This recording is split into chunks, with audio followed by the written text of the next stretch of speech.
ஓய், இன்னைக்கு குளிக்கிறதுக்கு ஓடைக்கு போனேன். அப்பதான் இந்த கிளியை பார்த்தேன். நான் ஃபர்ஸ்ட் பார்த்தப்போ இது செத்துருக்கும்னு நினச்சேன். ஏன்னா இது உடம்பு ஃபுல்லாக எறும்பா இருந்துச்சு.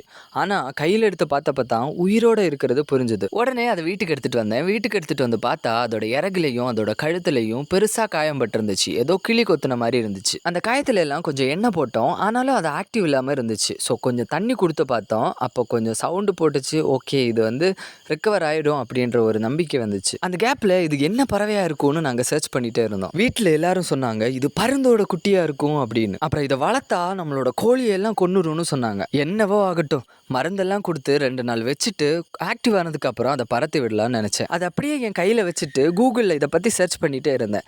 கொஞ்ச நேரத்தில் என்னடா அசைய மாட்டேங்குதுன்னு சொல்லி பார்த்தா என் கையிலேயே செத்து போயிடுச்சுங்க. ரொம்ப கஷ்டமாயிருச்சு. அதை எடுத்துட்டு வர வழியில கூட உன்னை நான் காப்பாத்திருவேன், பயப்படாதேன்னு சொல்லிட்டு வந்தேன். பாவம், அதுக்கு என் கையில் சாகணும்னு விதி இருந்திருக்கும் போல. ஆசையாக வளர்க்கணும்னு நினச்சேன்.